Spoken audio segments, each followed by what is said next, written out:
నమస్కారం. నిన్నటి రోజు భారతదేశ చరిత్రలో న్యాయము కోర్టుల ద్వారా జరుగుతుందని రుజువైంది. ఎందుకంటే బలహీన వర్గాల కుల గణన జరగాలని మా జాతీయ అధ్యక్షుడు జాతుల సీనన్న నాయకత్వంలో 2019లో హైకోర్టులో వేసి కేసు కొట్లాడుతుంటూ మరియు ఈ 2 నెలల నుంచి తెలంగాణ నలుమూలల అన్ని జిల్లాలలో కూడా కులగణన సాధన యాత్ర నిర్వహించి అన్ని జిల్లాలు తిరుగుతూ మాకు న్యాయం జరగాలి, బడుగు బలహీన వర్గాలకు కానీ పోరాటము ఒంటి చేతితో తెలంగాణ రాష్ట్రం నలుమూలల కులగణన జరిగే వరకు మాకు ఎటువంటి పరిస్థితుల కాంప్రమైజ్ అనేది లేకుండా ప్రభుత్వానితో కొట్లాడిన ఘనత బీసీ సంఘ సభ్యులందరి కార్యవర్గానికి కూడా దక్కుతుంది.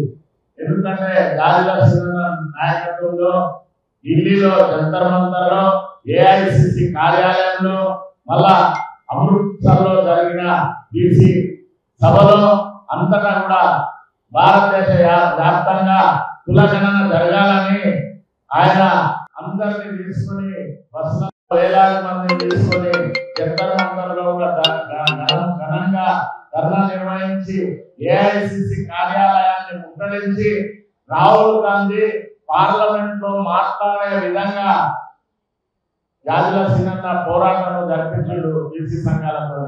అదే ఇక్కడ తెలంగాణ హైకోర్టులో చీఫ్ జస్టిస్ గారు ఇన్ని బలహీన వర్గాలందరూ మన న్యాయాన్ని ఆశ్రయించింది కాబట్టి తప్పక కులగణన జరిగిన తర్వాతనే ఎలక్షన్ పోవాలని 3 నెలల్లోనే కులగణన జరిగి మాకు ఆదేశాలు ఇవ్వాలి, మొత్తం రిపోర్ట్ ఇవ్వాలని హైకోర్టు సమర్పించాలని కోరింది. కాబట్టి మేము చాలా బలహీన వర్గాలు అందరం కూడా సంతోషంగా ఉన్నాము. 136 కులాలు ఉన్న ఇప్పటి వరకు కాంగ్రెస్ ప్రభుత్వం 9 నెలలైనా చేస్తా అని వాయిదాలు వేసుకుంటూ వచ్చింది. ఈ కోర్టు తీర్పు ద్వారా మా బలహీన వర్గాలందరికీ న్యాయం జరుగుతుంది అని నమ్మకం ఏర్పడింది. ఎందుకంటే మా అధ్యక్షుల వారు కింది నుంచి కష్టపడి 40 ఏళ్ల నుంచి బడుగు బలహీన వర్గాల బీసీల గురించి పోరాటం చేస్తున్నారు.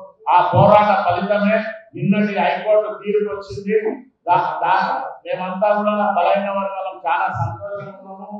మా రాష్ట్ర అధ్యక్షుడు బృందారం గణేశాచారి గారు మరియు మా ఒడ్డర సంఘం అధ్యక్షుడు వెంకటేశ్వర, మా సాగర సంఘం అధ్యక్షుడు శేఖర్ సాగర్ గారు, మా కుర్మ సంఘం జాతీయ యోజన అధ్యక్షుడు శ్యామ్ కుర్మ గారు మరియు నా సోదరుడు ఎల్కంటి విజయ్ కుమార్ గౌడ్ మరియు మా నాగభూషణ నా సోదరుడు దుర్గచర్ల శ్రీనివాస్ గౌడ్ మేమందరం కూడా మొన్ననే కలెక్టర్ ఆఫీస్ దగ్గర ఘనమైన ధర్నా చేసి అంతా మాకు న్యాయం జరిగే విధంగా పోరాటం చేసిన నా సోదరుడు శ్రీనివాస్ ముద్రాజు గారు అందరం మేమంతా కూడా ఈ తీర్పు నిలబడడానికి పూర్తి సంతోషంగా లేము. ఇదంతా కులగణన జరిగి అదే విధంగా రేషు ప్రకారం మా కులాల ప్రకారము రిజర్వేషన్ వచ్చేదాకా కూడా మేము చాలా గట్టిగా పోరాటం చేస్తాము. చేసి ఆ సాధించే దిశగా మేము గట్టిగా బీసీ సంఘం ద్వారా ప్రయత్నం చేస్తాం.